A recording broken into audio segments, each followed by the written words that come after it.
এখন চলে আসলাম এই মিউজিয়ামের হচ্ছে, আগে এটা ছিল হচ্ছে হসপিটাল, আলিপুর জেলের হসপিটাল এটা ছিল, আর এখন এটাকে মিউজিয়ামে পরিণত করা হয়েছে। খুব সুন্দরভাবে সুসজ্জিতভাবে আগেকার দিনে যেগুলো পিস্তল ব্যবহার করা হতো, যেসব অস্ত্র ব্যবহার করা হতো, সেই সব এখানে সংরক্ষিত করে সুন্দরভাবে সাজানো হয়েছে। আর আমাদের মহিলাদেরও তো অবদান কম ছিল না, তাদেরও এখানে স্মৃতির উদ্দেশ্যে এগুলো তৈরি করে রাখা হয়েছে। যাই হোক, এই যে দেখো হসপিটালটা, এখান থেকে এতটাই বড় হসপিটালটা ছিল এই জেলের। পুরোটাই তোমাদের এই যে এরকম করে দেখিয়ে দিলাম। চলো এখন আমরা ভেতর দিকে যাব।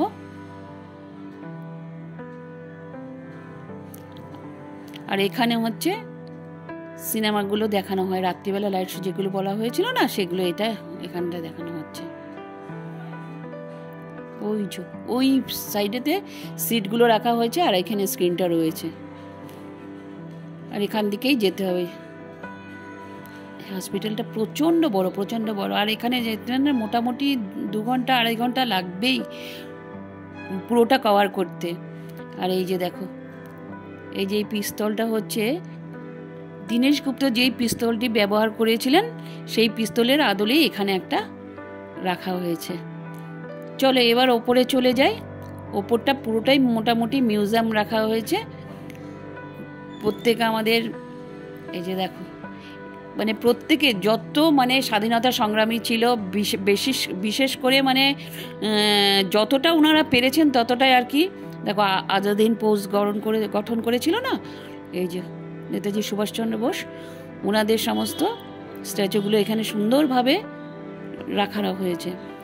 আর একটা হসপিটালটার এই ওয়ার্ড থেকে ওই ওয়ার্ডে যাওয়ার যে রাস্তাটা মাঝখানের, এই দেখো এই মাঝখানের এই ওয়ার্ডটার এই যে এপাশ থেকে ওপাশে যাওয়ার রাস্তাটা, ওখানগুলো ওইভাবেই সংরক্ষণ করা হয়েছে। মানে কিভাবে করেছে, মানে খুব সুন্দরভাবে এখন করে রেখেছে।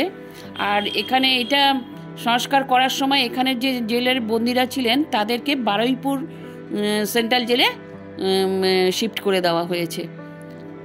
আর এখানটা এখন মিউজিয়াম তৈরি করে দিয়েছে এই হসপিটালটাকে। চলো এই হসপিটালটার ভেতরে কি কি আছে তোমাদের মোটামুটি দেখিয়ে দিচ্ছি। এখানে না কিভাবে বোমা মারা হয়েছিল, কিভাবে ইংরেজদের সাথে লড়া হয়েছিল, সেই সবের একটা প্রদর্শনী দেখানো হচ্ছে স্ক্রিনেতে। চলো তোমাদেরকে দেখিয়ে দিই। সমস্ত মনীষীদের এগুলো মূর্তিগুলো রাখা হয়েছে, খুব সুন্দরভাবে সুসজ্জিত করে রাখা হয়েছে। ভীষণ সুন্দর করেছে মিউজিয়ামটা। এই যে এটার কথাই বলছি, এই যে দেখো। তো এখানেও সংরক্ষণ করা হয়েছে অনেক কিছু। তো চলো তোমাদেরকে একটু দেখিয়ে দিচ্ছি। এটার ভেতরে সোজাসুজি গেলাম, প্রায় হলঘরের মতনই সমস্ত মানে ভারতবর্ষের যত মানে বেশিরভাগটাই আর কি তুলে ধরা হয়েছে এই যে ছবির মাধ্যমে। দেখো সমস্ত ফটোগুলো রাখা হয়েছে। এই হলঘরে চেষ্টা করেছে ভারতবর্ষের সমস্ত বিপ্লবীদের ফটোগুলো সংরক্ষণ করে রাখার। প্রচুর বিপ্লবীদের ফটো এখানে বাঁধিয়ে রাখা হচ্ছে। আর এটা হচ্ছে সমস্ত গামছাগুলো পুটলি করে এরকম করে একটা জায়গায় রাখা হয়েছে। আর এটা কি মেশিন, প্রিন্টিং মেশিন কিনা আমি ঠিক বুঝতে পারলাম না। যাই হোক, আমাদের এই যে দেখো বিপ্লবীদের প্রচুর ছবি রাখা হয়েছে। আর পুরোনো দিনের 1 পয়সা 2 পয়সা 3 পয়সা যা ছিল, তামার পয়সা ছিল, সেগুলো গুছিয়ে রাখা হয়েছে। আমি এটা গেস করছি, কিছু সেরকম একটা লেখা ছিল না, মনে হচ্ছে বাবুবাগানের একবার এইরকম দুর্গা ঠাকুর হয়েছিল, সেখানে এরকম পয়সার ব্যাপারটা ছিল। যাই হোক, আমার মনে হয় সেটাও হতে পারে, সেটাও সুন্দরভাবে সাজিয়ে রাখা হয়েছে। দেখো পুরোনো দিনের কত রকমের যে পয়সা, কত সালে, সেই সমস্ত লিখে এখানে রেখে দিয়েছে, যত্ন সহকারে লিখে রেখে দিয়েছে। মিউজিয়ামটা সত্যিই খুব সুন্দর করেছে, খুব ভালো লাগছিল, দারুণ সুন্দর হয়ে যায়। দেখো তামার, তারপর এমনি সিলভারের সমস্ত কয়েন সব কিছু এখানটাতে একসাথে জড়ো করে একটা বাঁধিয়ে রাখা হয়েছে। আর এই যে তোমাদেরকে বললাম না, এখানে এই যে বোমা কিভাবে ব্লাস্ট করা হতো, সমস্ত কে করেছিল, কিভাবে করেছিলেন, সেগুলো সব এখানে সিনেমার মাধ্যমে দেখাচ্ছে। এই যে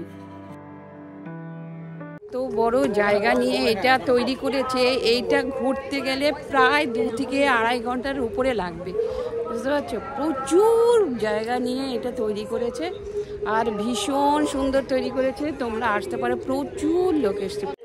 এখানে প্রচুর খাবারের স্টল আছে, কোনো অসুবিধা নেই, সমস্ত খাবার দাবারও এখানে পাওয়া যাচ্ছে। জল থেকে শুরু করে মিনারেল ওয়াটার থেকে শুরু করে সব কিছুই পাওয়া যাচ্ছে, কোনো অসুবিধা নেই। টয়লেট একদম সাফ সুতরা পরিষ্কার, প্রচুর বড় টয়লেট।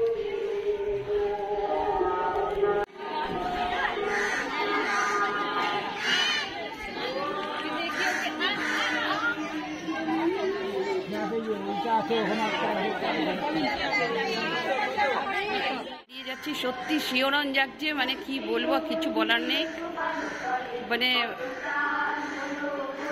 সাংঘাতিক, মানে মনটাই ভারাক্রান্ত হয়ে যায়। মানে আমাদের ভারতবর্ষের মানুষ যে এইভাবে বলিদান দিয়েছে, সেটা যে দেখাচ্ছে, কিভাবে দেখিয়েছে, ভীষণ সুন্দরভাবে দেখিয়েছে, খুব সুন্দরভাবে দেখিয়েছে। তোমরা একবার আসতে পারো।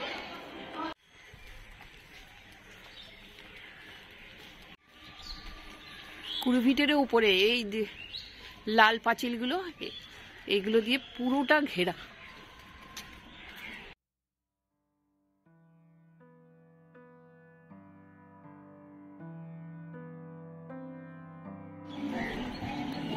এদিকে হচ্ছে ক্যাফে এরিয়া। যাই হোক, এখানে ক্যাফে এরিয়া করেছি, যখন একটু গিয়ে দেখেই আসা যাক কীরকম ব্যবস্থা। আর ছেলে না খেয়ে এসছে বলে ভাত কিছু খায়নি, তো আমরা দুপুরবেলায় তো বেরিয়েছি, তো ওকে নিয়ে একটু গেলাম, ও যদি কিছু খায়। তো চলো ভেতরটা তোমাদেরকে দেখিয়ে নিয়ে আসি। যাই হোক, এখানে ভেতরে এসে অনেকে তো অনেক দূর দূর থেকে আসে, তাদের তো অনেক সময় হয়তো হাতে কিছু নিয়ে আসলো না, তো এখানে ব্যবস্থা করা হয়েছে, কোনো রকম অসুবিধা হবে না, সব কিছুর ব্যবস্থা রয়েছে। তো এসি লাগানো ছিল, আর এখন তো মোটামুটি একটু ঠান্ডা ঠান্ডাই লাগছিল, যেহেতু ঠান্ডা পড়েছে একটু হালকা বিস্তর। তো আমরা খোঁজাখুঁজি করছি এসি বাদ দিয়ে কোন জায়গাটায় বসা যায়, মোটামুটি খুবই ঠান্ডা ছিল। যাই হোক, পরে বলাতে আবার এসিটা কমিয়ে দিল। এই দেখো, সমস্ত খাবারও রয়েছে, আর অর্ডার দিলে ওরা সাথে সাথেই বানিয়ে দিচ্ছে। তো আমরা গিয়ে বসলাম, আমি কফি নিলাম, একটা হট কফি নিলাম, মোটামুটি ছিল, আর আমার ছেলে যেটা খেয়েছে ওইটাও মোটামুটি ছিল।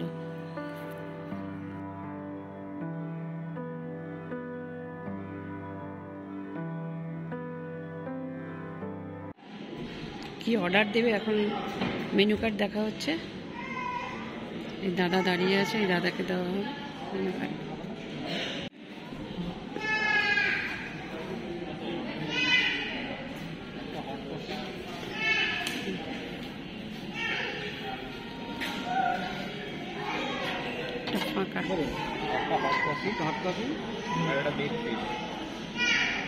একটা বেগ পিস,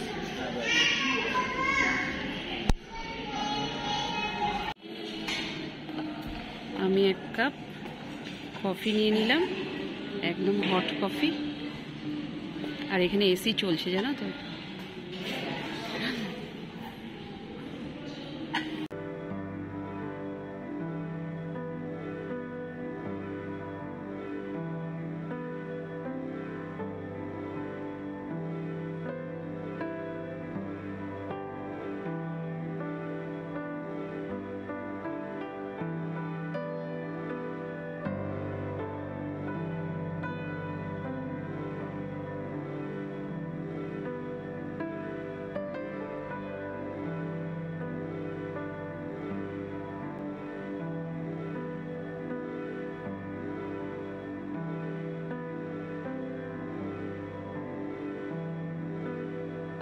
এখানে কফির প্রাইস হচ্ছে 50 রুপিস করে, তো 1 কাপ কফি নিয়ে নিলাম।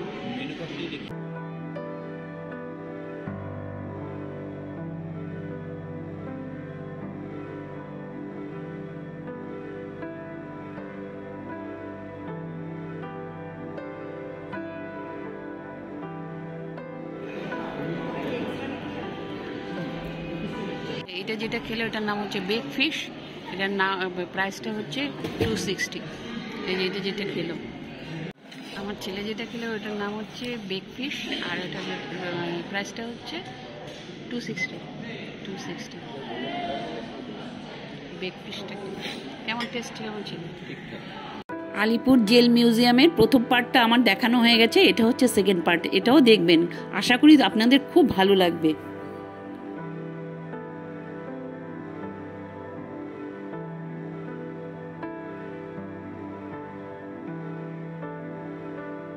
তো ব্লগটা যদি কোথাও কিছু ভালো লেগে থাকে লাইক করো, শেয়ার করো, সাবস্ক্রাইব করো, নতুন বন্ধুরা অবশ্যই করে দিও। কালকে আবার নতুন ব্লগের সাথে আবার তোমার সাথে সঙ্গে দেখা করব।